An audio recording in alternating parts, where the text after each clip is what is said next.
بسم الله الرحمن الرحیم. زه ډاکومنټ خلاصوم. که چیرې غواړې چې په انګلیش کې ښه ریډینګ وکړې، کمپاونډز لیټر باید ستا زده وي. چې ډېر ښه ریډینګ وکړې او ښه تلفظ ته وکړې، باید ته کمپاونډز لیټر ستا زده وي. نن موږ سره کمپاونډز لیټر دي، ترکیبي توري. ترکیبي توري کوم توري ته وایي؟ دې نه مخکې چې په درس باندې پیل وکړو، ویلکم افغان ورډ ایجوکیشن یوټیوب چینل. که چیرې ته غواړې انګلیسي او کمپیوټر زده کړې، نو زما چینل سبسکرایب کړه، د ځنګلمه هم فالو کړه، د ټولو نه مخکې زما ویډیوګانې تاسو ته ورسیږي. سمه ده، په درس باندې پیل کوو. ترکیبي توري انګلیسي ژبه کې ځینې غږونه د ځان لپاره ثابت شکل نه لري. کوم توري دي؟ موږ سره مثالونه ما دلته لاندې په چوکاټ کې لیکلي دي. دغه موږ سره مثالونه دي. انګلیسي ژبه کې ځینې غږونه د ځان لپاره ثابت شکل نه لري، چې کولی شي دغه غږونه له 2 یا څو تورو له ترکیب څخه تشکیل شوی وي. دې ته ترکیبي توري وایي. سمه ده. دلته موږ سره ورډ لغاتونه دي موږ سره، او دلته موږ سره معناګانې دي. ورسره په دغه چوکاټ کې موږ سره مثالونه دي.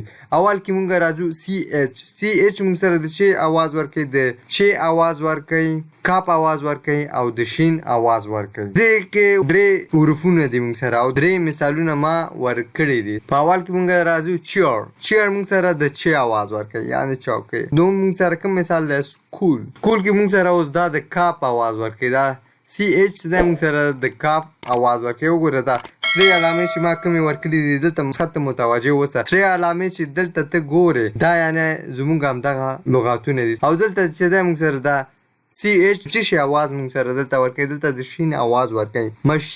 ماشین سمه ده. او اس ایچ موږ سره دلته د شین اواز ورکوي. 2 مثالونه ورکړي. یو شو چې ده، شو بوټ سمه ده. شي هغه مونثه.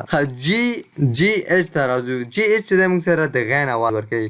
که چیرې تاسو کتلی افغانستان، دغه ګورې منځني توري دي موږ سره، او افغان کې هم همداسې نور. او که ایچ چې دی موږ سره د خې اواز ورکوي. دلته موږ سره د معنا ده موږ سره د خې اواز ورکوي. دې اوس موږ سره دا کله چې که او ایچ موږ سره راشي، دې ته خې اواز ورکوي، یعنی خان، خوشحال. او پی ایچ چې دی موږ سره د پی اواز ورکوي، یعنی پون. یو مثال ورکړی دی ما په ټولو کې، یا 2. تاسو خپله ګوره چې کوئ. سمه ده. ټي ایچ چې دی موږ سره دلته د بعضې وخت کې موږ سره د تی اواز ورکوي، او بعضې وخت کې موږ سره د سې اواز ورکوي. تانکس چې دی مننه، او تینک فکر کول. زد ایچ چې کله موږ سره راځي، د ژ اواز ورکوي په پښتو کې، یعنی موږ سره سمه ده ژاله. ټي آی او ان چې دی موږ سره د شن اواز ورکوي. شن ګوره دا موږ سره زیاترو لغاتونو کې موږ سره راځي. TION سمه ده. شن ایجوکیشن پوه شوې. او دلته موږ سره چې ده SION شن او ژن. کله موږ سره د شن اواز ورکوي او کله موږ سره د ژن اواز ورکوي. تلویزیون دا موږ سره د ژن اواز ورکوي. ژن تلویزیون. او بل موږ سره اډمیشن موږ سره د شن اواز ورکوي. دلته اډمیشن د شن اواز ورکوي. هلته ویلو کنه چې د 2 یا د 100 تورو ترکیب څخه جوړیږي. موږ سره هلته د نور کې موږ سره 2 ول، دې کې موږ سره 4 ول، دې کې موږ سره 3 دي. سمه ده. ډي جي ای چې کله موږ سره راشي، د ایج معنا ورکوي. بعضې وخت چې موږ سره ډي یو چې کله راشي، د جو معنا ورکوي. اول موږ د ډي یو ته راځو. ایجوکیشن. ایجو ګورې موږ سره جو راځي. ایجوکیشن. او دا موږ سره چې دی ډي جي ای چې کله موږ سره راځي، نالج. ایج ګورې اواز دلته. ښه، اوس دلته موږ سره دلته راځو د سی ای چې کله موږ سره راشي، د سین هم اواز ورکوي. کله چې موږ سره د سی نه مخکې آی راشي، هم د سین اواز ورکوي. کله چې موږ سره د سین نه مخکې وای راشي، د سین اواز ورکوي. په دغه 3 حالاتو کې موږ سره د سین اواز ورکوي. په دې 3 حالاتو کې موږ سره د سین اواز ورکوي. اول کې زه راځم سنټر. د سین نه مخکې موږ سره ای راغلی، سنټر. دوهم کې موږ سره د سین نه مخکې چې آی راشي، دلته موږ سره د وګوره دلته ما مثال ورکړی، سرکل دایره.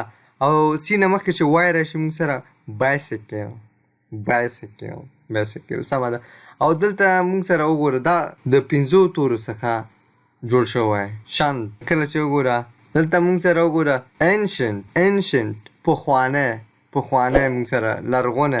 دغه حروفونه باید تاسو ډېر ضروری دي کله چې تاسو غواړئ چې ریډینګ هم ښه شي دا باید تاسو زده وي او TURE چر دا موږ سره د چر آواز ورکوي نیچر طبیعي یعنی پکچر کې تاسو کتلی که نه اخره کې موږ سره TURE راغلی دی که چیرې کومه پوښتنه لرئ ماته په کمنټ کې ولیکئ خدای په امان ښه ورځ ولرئ